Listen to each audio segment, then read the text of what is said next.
So welcome back to some more Grand Theft Auto Vice City. In this part, we will be completing the 36 stunt jumps that you can do across Vice City, starting with the ones located on Vice City East, and then we will jump our way to Vice City West. Now, something that's pretty much a requirement for doing these stunt jumps is for you to be using some type of bike, and preferably a PCJ, but I think a Dirty Sanchez will suffice in most of these situations that we will come across, because a technique or exploitation of game mechanics that you can apply to your stunt jumping is that when you're building up speed,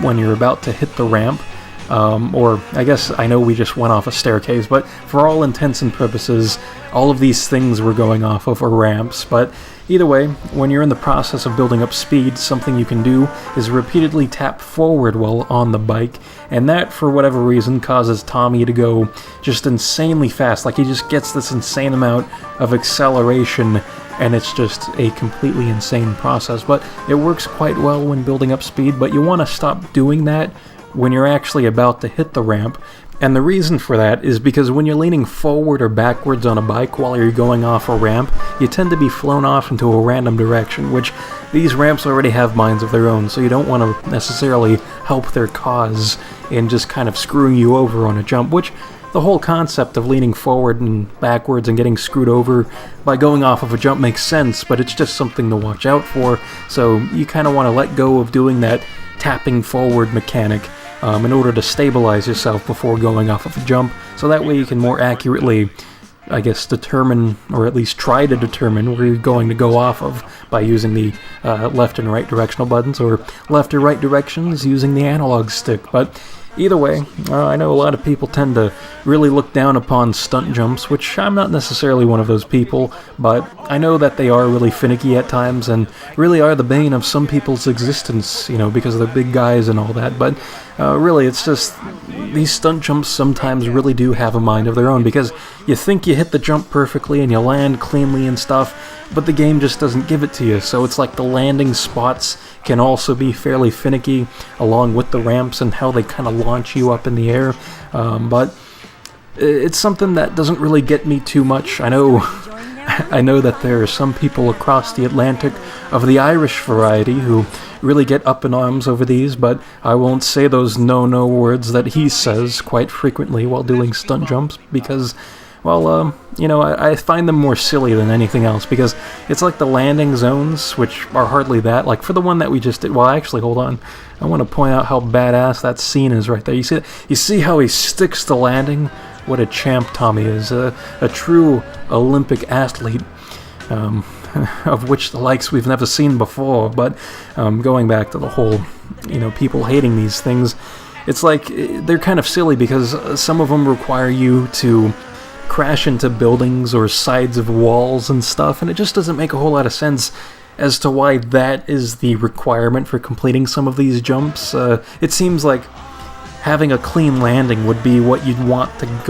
go for. It's like the goal or whatever, but yeah, it's not the case for some of these jumps. But for the majority of them, they do have the clean landing requirement, and it's like, even then, the zone in which you have to land for them is a bit finicky, because it seems like sometimes you get like the perfect jump and the most clean landing you've ever seen in your entire life, and then you don't get credit for it. So it's like, alright, well, we gotta try it again. So you try it again, and the second time, pretty much the same results. Super nice jump, pretty clean landing, but you're like a pixel to the right of where you landed the first time, and then the game gives it to you. So it's like, why didn't I get credit for it the first time if it's just a pixel difference? But I suppose they have to draw the line somewhere. But I don't know, it's just, you know, I definitely understand the frustration people can have over the stunt jumps. And then there's like the opposite thing, where you can have a crappy jump and a crappy landing, but you still get credit for the jump. Like, there was one in that super long alleyway that we did a bunch of jumps at the beginning of the video, and there was one of the jumps where I actually hit the side of a building and Tommy flew off his bike, but he still got credit for a jump. So I don't know. I mean, was I supposed to land on the building or land on the street? I really couldn't tell you, but all I know is that apparently for that particular jump, you can just hit the side of a wall and be A-okay for getting credit for the stunt jump. But Anyways, to say something positive about these stunt jumps, because I'm being a real negative Nancy in regards to my commentary and such about these stunt jumps, I will say that I do like the jump that Rockstar makes from Grand Theft Auto 3 to Vice City, because here in Vice City, some of these stunt jumps seem to be lined up one after another, so they're like continuous stunt jumps in a way. And, it makes a whole lot of sense when you see the first two stunt jumps when they're literally in a straight line one after another, but it's just still badass going off of them, even though they are easy, because of the whole cinematic camera that starts playing and stuff, and I don't know, it's just really cool to me when things like that occur. And 3 and 4 are like that as well, and you feel like this sense of accomplishment with stunt jumps 3 and 4, for example, because with stunt jump 3, when you first do it, I'll admit you don't necessarily know what angle to go off of the jump at to hit that fourth jump, but then it's like once you know the angle, it's just kind of cool because you get like that sense of accomplishment, like, yeah, I did the proper angle, I'm good at geometry and all that. So yeah, I don't know, that's just my perspective on it. I know some people, that won't necessarily sway them into the direction of liking these things. They'll hate them from now until the end of time, but because of that whole consecutive business with the stunt jumps, I will say that I do like Grand Theft Auto 4's stunt jumps the most, although I am basing that opinion off of memory from my experience of doing stunt jumps in all these Grand Theft Auto games. But I don't know, for right now, as it stands, I do enjoy Grand Theft Auto 4 because of moments where there are those constant, continuous stunt jumps one after another, and it just makes you feel like badass when you're just making those jumps and stuff. So, I don't know, that's just my take on stunt jumps and stuff. But speaking of stunt jumps, which is the whole point of this video, we're doing the stunt jumps that you were supposed to do in the G Spotlight mission, which I think is an absolutely phenomenal part, if I do say so myself. But I will say that I did screw up the way in which I recorded doing that part, because in that part, I shown off two methods of completing the mission. So the first time around, I did the mission normally, in which you use a PCJ to jump from rooftop to rooftop, doing those stunt jumps in between, to eventually work your way on over to a spotlight that, once activated, shows off an image of Taylor Swift. So, I recorded that and made sure I had the footage recorded and saved to my hard drive, and then I reloaded the save, which then, makes it to where those jumps no longer count. So during my reloaded save, I did the helicopter method, saved my game, and never really bothered to worry about those stunt jumps until now. So that was kind of annoying because, well, it's my own fault first off, but also I crashed a lot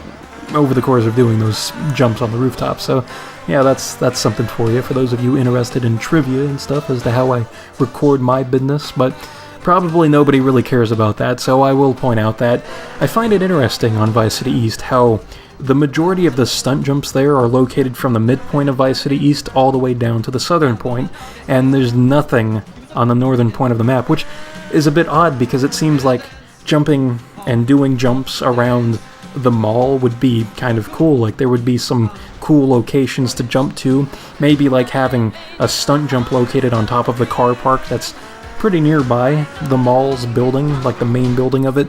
and maybe you do a jump from the car park garage thing to the top of the mall, and then maybe there's an Easter egg or something up there, or a rocket launcher or minigun or something, some type of weapon pickup,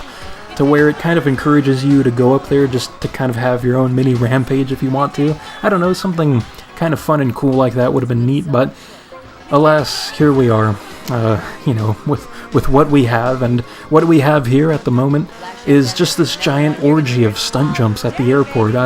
It seems to be a popular thing that they do, in which they put a bunch of different stunt jumps at the airport, although I don't think that these ones are as confusing and hard to find as Grand Theft Auto 3's, because these are all fairly straightforward jumps. Like, there's these little stairway things that we're jumping off of, and there's going to be 3 of them,